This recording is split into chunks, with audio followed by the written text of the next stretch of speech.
Welcome to Patty's Place, a place where we'll talk about grief, dementia, and caregiving. I named this podcast in honor of my mom, Pat, who passed away from dementia about 2.5 years ago. I'm your host, Lisa, and this is a place where we will know that you're not alone. So grab your cup of coffee, your cup of tea, or if you're having a really bad day, your glass of wine, and let's get to talking today. Today, I'm very excited. My guest is Laura Sharp-Waits. She's a licensed minister and the voice behind At the Counter with the Baking Pastor. She creates space for people to slow down, breathe, and reconnect with God in the middle of everyday life, especially in seasons that feel heavy, uncertain, or hard to name. Welcome, Laura. Welcome to Patty's Place. Thank you, Lisa, for having me. And, today it's kind of gloomy here in Joliet, like it's going to rain again. So I could really... I think it's a good day that we're talking about all of this because some days I do find it's kind of hard to find God. So how do you keep going when you wake up tired and you just don't know where you're going? What do you do?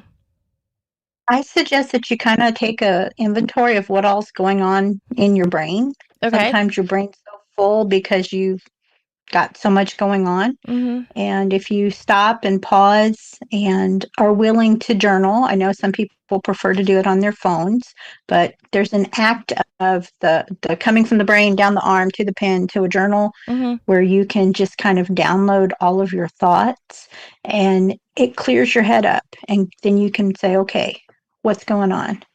I'm grateful that I can get all that in my head. It's gloomy, but that means it may rain, so we can be grateful for that. So spending time on the little itty-bitty moments.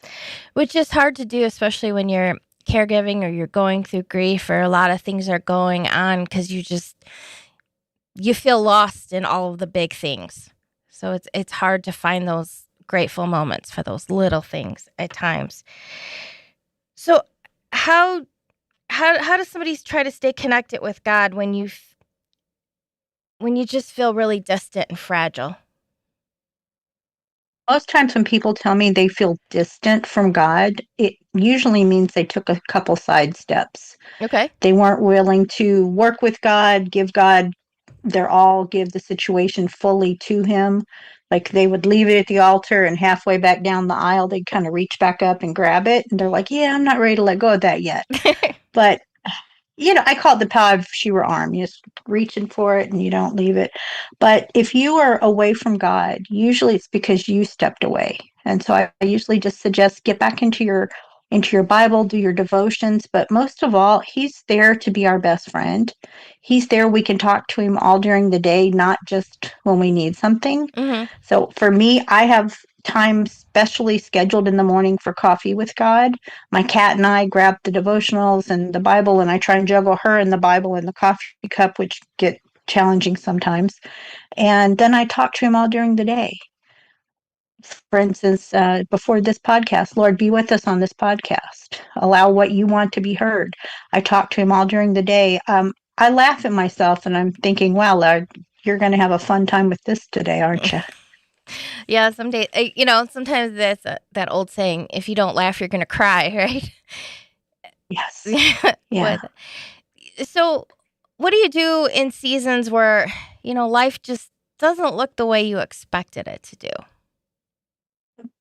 That can be almost any day and almost any time, right? Exactly. It can be for a whole host of reasons, but I love to tell people to find your special group, your prayer partners, the people you can go to, your go-to community. That if you I have a group text set up with a few of my favorite special people, and if I'm on the struggle bus, I'll text them a message and say, pray for me, y'all. I need help. I don't know what's going on, but just pray. And knowing that people are out there, they're not judging. They're not saying, oh, here we go again. They're just going to pray and lift up whatever. If I share, if not, they know just to pray whatever's going on. But have those people you can go to. If they're close, mine aren't necessarily close to where I am. Mm-hmm. So I can text them. But if you're close and can go grab a cup of coffee and just sit and hang out, that would be awesome. But make sure you have your group of folks. And if you are navigating caregiving or a health issue yourself, please get on the prayer list. Too many people tell me, oh, I don't want anybody to know. Well, people can't pray for you if they don't know. So please add yourself, have everybody you know add you to the prayer list. I did that when I went through breast cancer. Mm-hmm. That was the first thing I said, put me on your prayer list because this is going to be a journey. Oh, definitely. I like your saying, I'm on the struggle bus today. I like that saying because some days it does feel that way. You're just like, I don't know what to do with it. How do you how do you tell somebody, how do they carry grief or loss without feeling so alone in it? Because you feel alone. You can feel alone. I've experienced that, and I've watched my clients walk with that as well as a pastoral counselor. And again, I think that's part of having that go-to group where you can just take your baggage, because grief is one of those things like a snowball coming down from the highest mountain, and it collects everything along the way. With the grief, there, if you're a caregiver, usually you start the grief process the moment they get that diagnosis, Mm-hmm. and then it goes through and it picks up the guilt because I'm not being a good enough caregiver, or I'm neglecting my family and my other duties because this a person. So guilt, shame, any emotion you want to throw in there, anger maybe at God, uh, at themselves for not having other answers, the doctors. It just collects all of that. And it just feels sometimes like I think it's going to just overwhelm you and just roll right over you and squish you. And then you still have to peel yourself up and attempt to move on. But if you've got folks in your corner that can help and be there just to support you and say, hey, Lisa, I know you're struggling. Can I bring you a meal? Mm-hmm. Can I stop and get your favorite coffee or tea? It's just little things. Mm-hmm. It doesn't have to be anything major. It may even be, can I come sit with your person for a few minutes while you just go take a break in another room? Yeah, sometimes it's true. Those little things that sometimes as caregivers you don't always want to ask for, and if somebody can volunteer and say, "Hey, I'm going to go do this," that means the world. For what do you say to somebody who's angry at God? Like if they're listening and they're like, I don't want to talk about God." What would you say to them? Please tell him you're angry at him. He Okay. already knows, but he wants to hear from you. It would be like, again, your best friend. If your Mhm. best friend, you're mad at them, they want to know, and they Mhm. want to know why.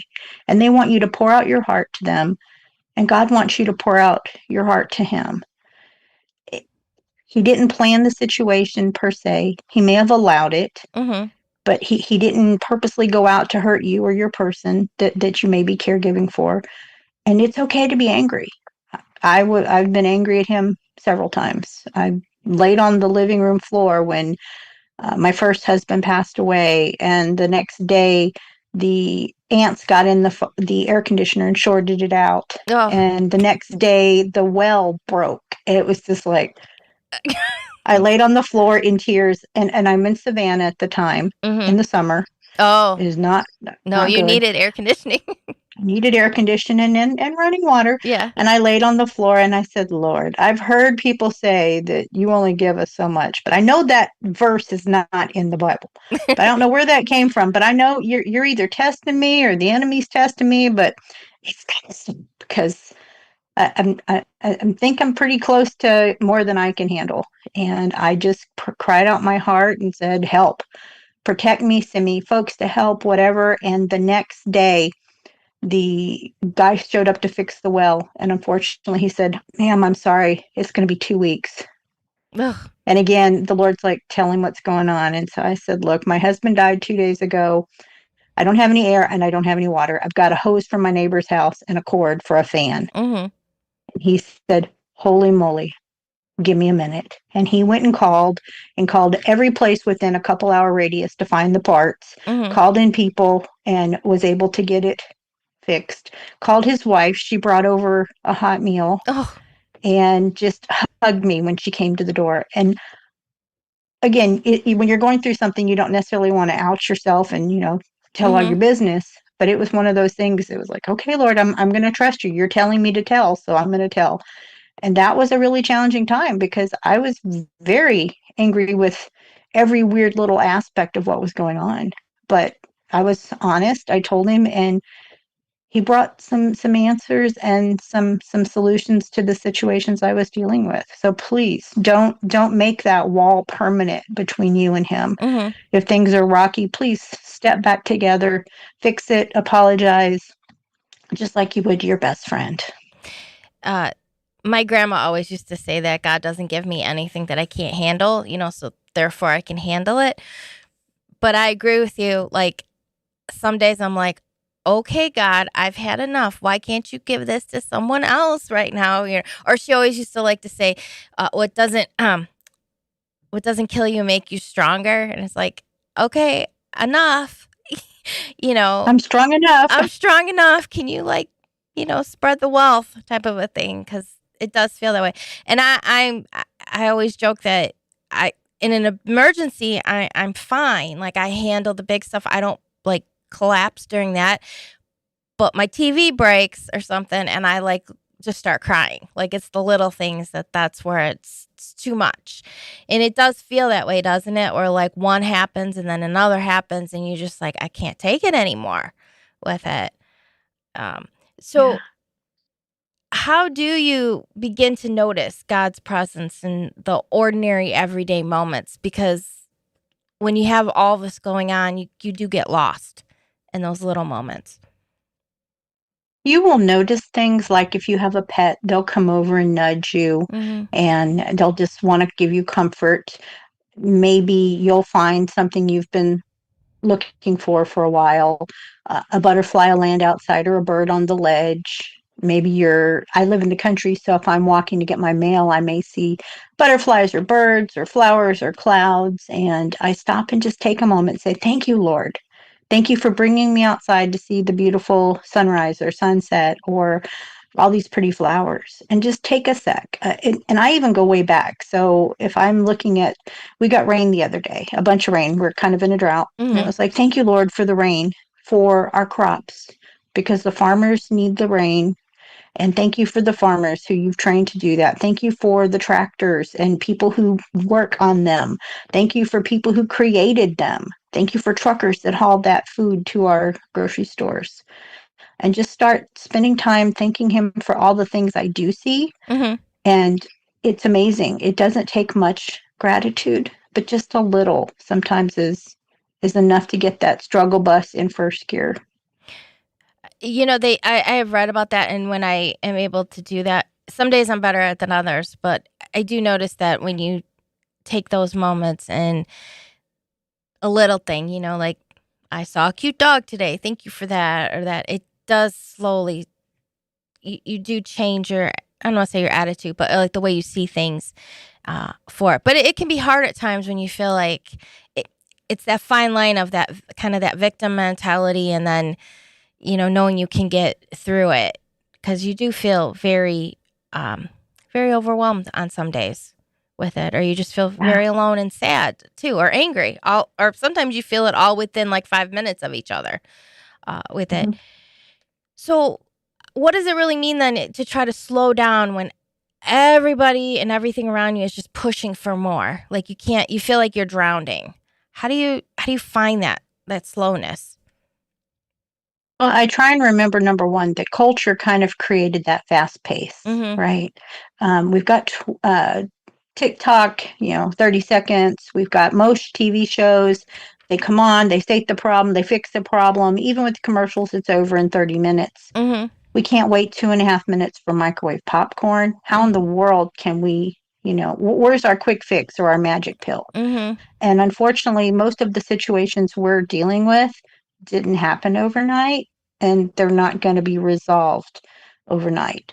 So when you step back and just take a deep breath, if the TV doesn't turn on, mine didn't turn on yesterday, and I thought, what the heck? Yeah. And it was unplugged. So Yeah. I thought, okay, guess the cat was active.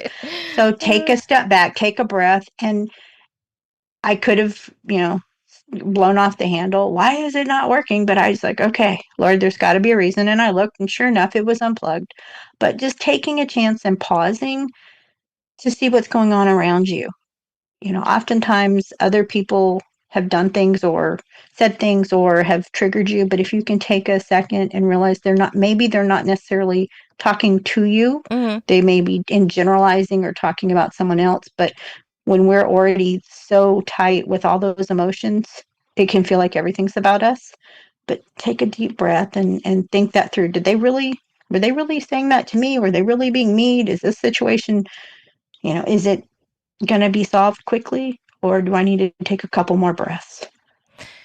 Yeah, it is hard to, to do that when you're in the middle of all of it. But I do sometimes find myself being like, okay, just breathe. Just take a second, just breathe, it'll just to slow that down with it. What would you say? What do you do? Like when a lot of times I think people feel like they're stuck between where they've been and then what's next, either through caregiving or through grief. Cause you're like, this is what your life has been. Well, Mhm. now what? How do they, how do they move through that?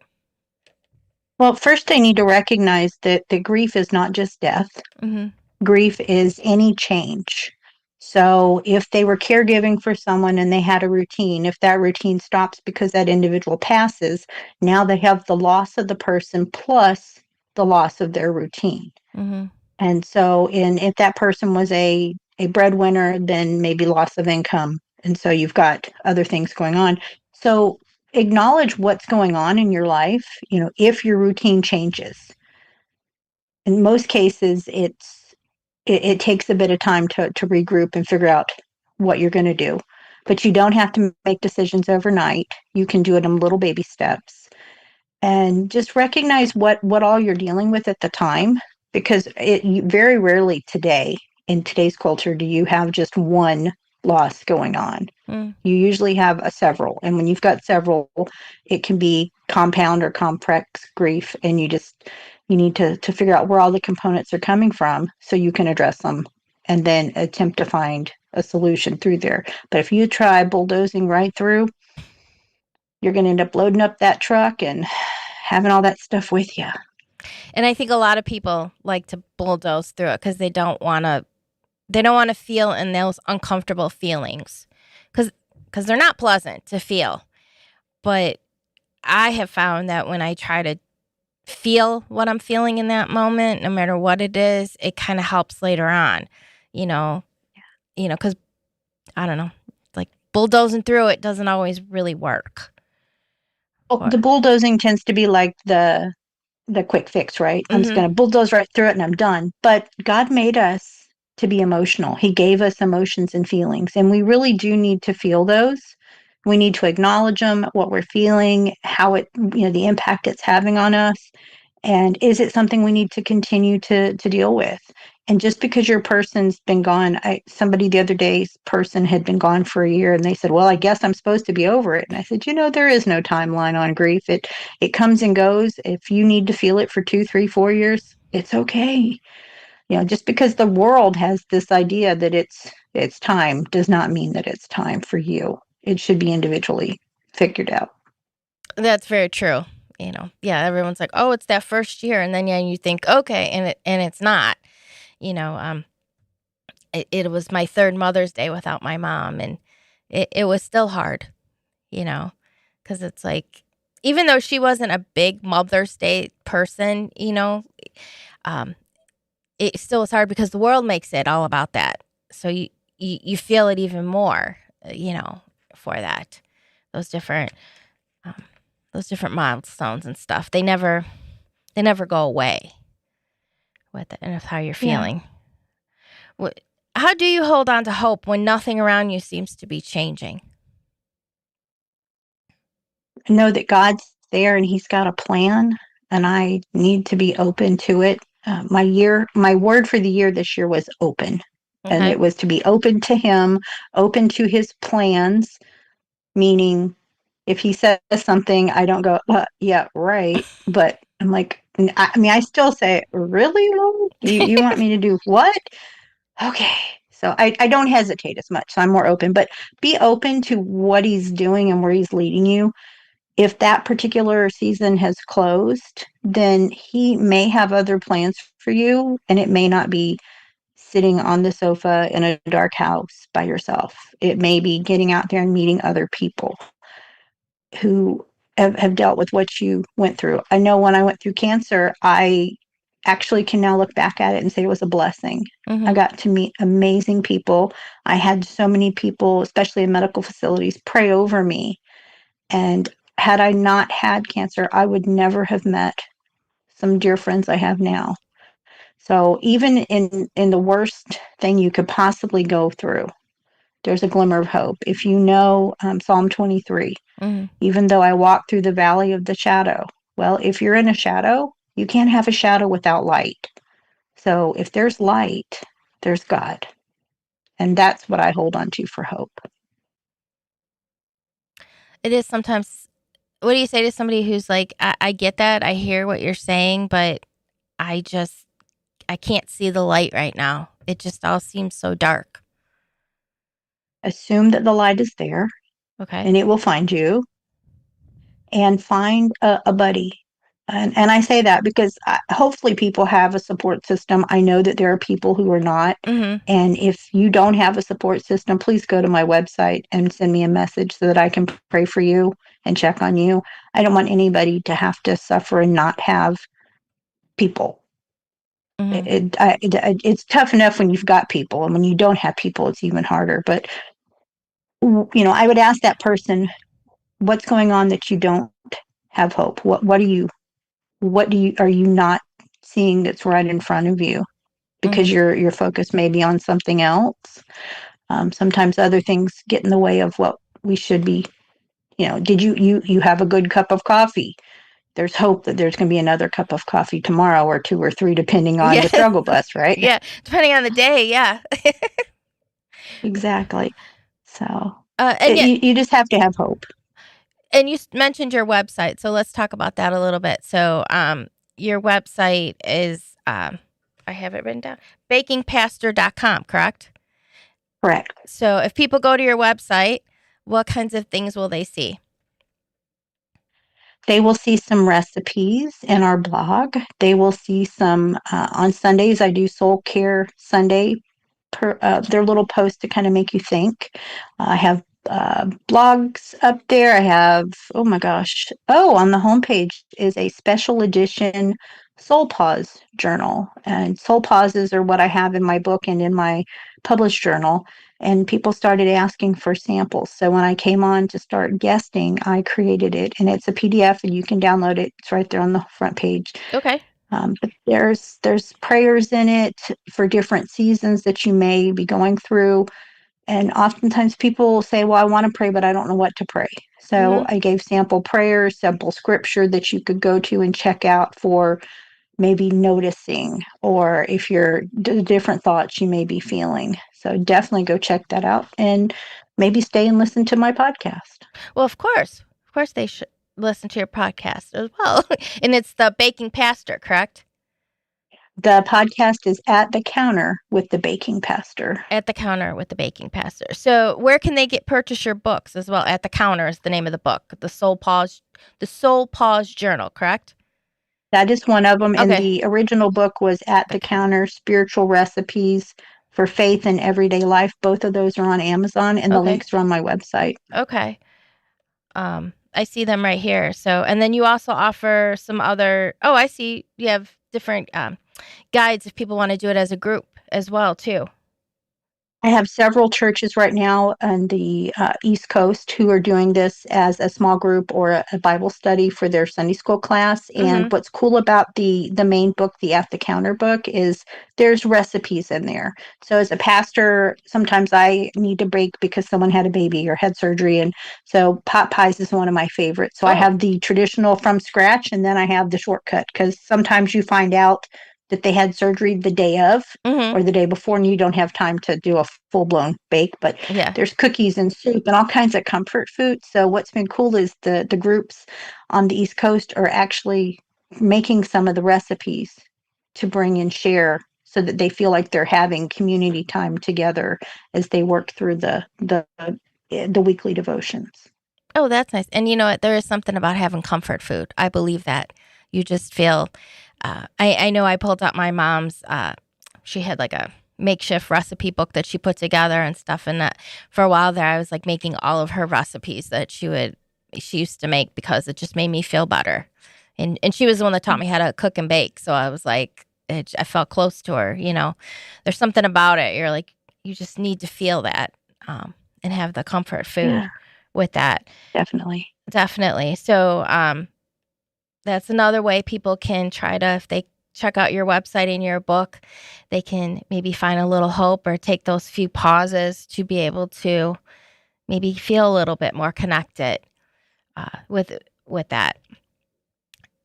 Like an example of one, I just opened the book. One of them says, "What blessings have you carried with you through a hard season?" Or who might need a quick word of blessing from you this week? Sometimes the blessing is not necessarily for you. It's maybe God puts somebody on your heart Mm-hmm. and you text them a message. And I've done that before and just said, I don't know why, but God had me message you. And then I get back, 20 emojis that are crying. I've been waiting to see if he was hearing me. Thank you. And so, you were a blessing to them and that blesses you. That's true. Yeah, sometimes I'll find like little memes or different pictures or different things and I'll send and I'll be like, I was just thinking about you. This reminded me of you. And then like you could tell that person that cheered them up. My one friend, she lost her mom and her sister, I think almost 10 years ago now. And her mom used to love giraffes. And so she told me one time that it seemed like every time I sent her a picture of a giraffe, it seemed to be a time that she was really missing her mom and thinking about her mom. And then the giraffe would pop up, and I didn't know that. I was just like, oh, this made me think of you. So like, that's true. You never know. And you send a little something that helps a person through the day with that. A little bit of love, and it could be a meme, it could be a Mm-hmm. funny joke, it can be anything. I love those crazy dad jokes that Mm-hmm. you're just like head smack. Yeah. And I've got one friend who I can send them to, and I get back, oh my goodness, every time, or something equivalent. Right. It doesn't take much, right? If because we don't know that they're not looking for hope today. We don't know what other people's situations are fully, so share the love and the joy as you can. And sometimes, some days it is hard, but it's nice when somebody thinks of you like that and they send you something and to be able to say, ah, I needed that today. Or like sometimes people say that, if you just smile or say good morning or hello, sometimes that's what that person needed for the day. But that they, I think a lot of people need to feel seen and heard. mm-hmm, And oftentimes, if they're going through something like grief or some type of loss, they don't feel seen. They feel they're in the background, and the loss ends up forefront. And so to see them, to mention them, to talk to them, and then let them share for a minute allows them to be seen and heard and feel more human again. I would agree with that. Definitely. Because people are always like, if you need anything, tell me if you need something or call me if you need anything. And as the person who's going through all that, you're thinking, I don't know. I'm lucky I know my name today, let alone what I need. But those times when somebody showed up with a meal or just sent you something silly, it made you laugh, like you really appreciated that, because you do feel helpless on the other side because you don't always know what to do for that person, you know. So as a rule, I don't typically send sympathy cards. I Mm-hmm. wait a week or so because everybody knows everybody in their whole family's all together until the day of. Right. But then after the funeral, you go back to your home and you're usually alone. Yes. Everybody else goes back to work or wherever they're currently living. And it becomes very, very lonely. So I wait about a week and then I send a card or I'll take over a meal or I'll invite them to come out. Let's go have coffee. I'll pick you up. And they're going to say, oh, I don't think I'm ready to go out yet. Okay, well, can I bring coffee to you? Oh, yeah, that sounds good. So I like to be there to support them because I know they've got a journey ahead of them. They've got their family to the point Mm-hmm. of the service. And then after that is when it seems like everybody just, oh, they're gone. That is true. That's really true. It's like that. That's like when it really starts. I mean, because all that busy stuff is done in that distraction. And now you're like, boom, okay, now what do I do? How do I do this? And it is And we those little things. and we can only have so many casseroles given to us, right? Exactly. Exactly. You can only eat so many. Until Sometimes your freezer's full. exactly. And sometimes you need that person to be like, yeah, let's go out. Let's go for coffee or go for a drink or let's just, I'll come over. We'll watch something silly together. Sometimes those are what you need for that. So your website again is bakingpastor.com for that. And people can get your book at the counter on Amazon. And at the counter, the Soul Pause Journal as well on Amazon too for that. And they can also check out your podcast too. We'll make sure we put a link to this with ours as well. They can. The episodes come out every Wednesday morning, so there'll be a new one tomorrow. Okay, for that. Well, thank you so much for joining us on Patty's Place today. Thank you so much for having me. So I hope everybody enjoyed our discussion and know that find those little things. God's always there. So I hope you enjoyed your cup of coffee, your cup of tea, or if that was a really bad day, your glass of wine, and know that you are not alone. Please leave us a review. Subscribe to us on YouTube, and hopefully you'll join us for another edition of Patty's Place.